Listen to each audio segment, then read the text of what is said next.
For a look ahead to the Masters, we welcome in Bob Harig, senior golf writer, ESPN.com, who's at Augusta. And Bob, Masters week is finally upon us. What does Tiger Woods' win last week mean as far as anticipation for this year's Masters? I don't think there's any question that it bumps it up a little bit more than we already had. There was a pretty good bit of anticipation anyway, with Phil winning at Pebble Beach and coming close at Riviera, Phil Mickelson that is, and Hunter Mahan winning the match play, and then Rory McIlroy going to number one, Luke Donald taking number one back.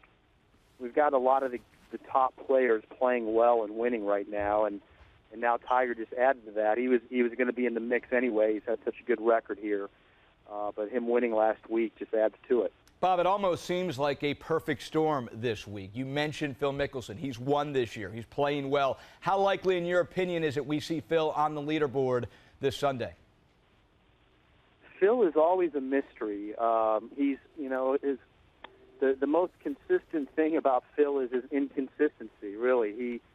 He goes so hot and cold, and he can turn it on or off at any moment. I mean, he had that win at Pebble. The next week he was in a playoff. And then he had two sort of average so-so weeks at Doral and Bay Hill. He never broke 70. And this week in Houston, he ended up shooting 65 the first round. He's been in contention. He's not going to win that event, but looks like he's going to finish in the top 10, so at least he's playing better. I would not be surprised either way with Phil. He loves Augusta. He was here 3 days last week practicing. He's obviously gearing up for this tournament and trying to put a lot of emphasis on it. Now, while Tiger Woods and Phil Mickelson would have to turn back the clock to find their game that won them green jackets in the past, 22-year-old Rory McIlroy, entering the prime of his career, last year blew a 4-shot lead on Sunday. Of course, he then went on to win the U.S. Open in very impressive style. Should Rory actually be the favorite going into Thursday? I'm not so sure you could. I mean, I'm not sure you could pick anybody above anyone else. It's so hard to do in a sport like golf. Rory certainly is going to get a lot of attention.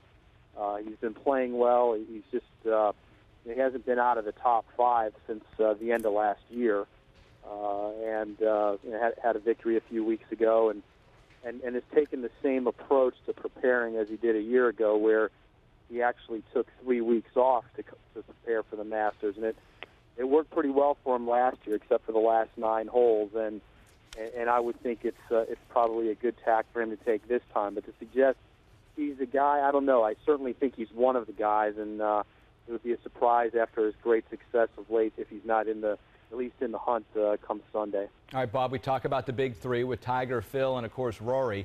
Would you take one of those three, or would you take the field this week? Where does the green jacket come from? Yeah, that's always a tough one. I mean, I think the nature of these things is you have to take the field. I mean, to pick any one or even 2 or 3 guys over everyone else. I mean, for all that we've just talked about, last year I don't think there's too many people on the Sunday before the Masters picking Charles Schwartzel. He's a great player, and he was a highly ranked player, but he wasn't really anybody's pick to win the tournament, and that could happen. You have really good guys who could win. I mean, Lee Westwood has been sort of lurking around majors for years and hasn't done much in terms of winning lately, but he's a guy that could be up there.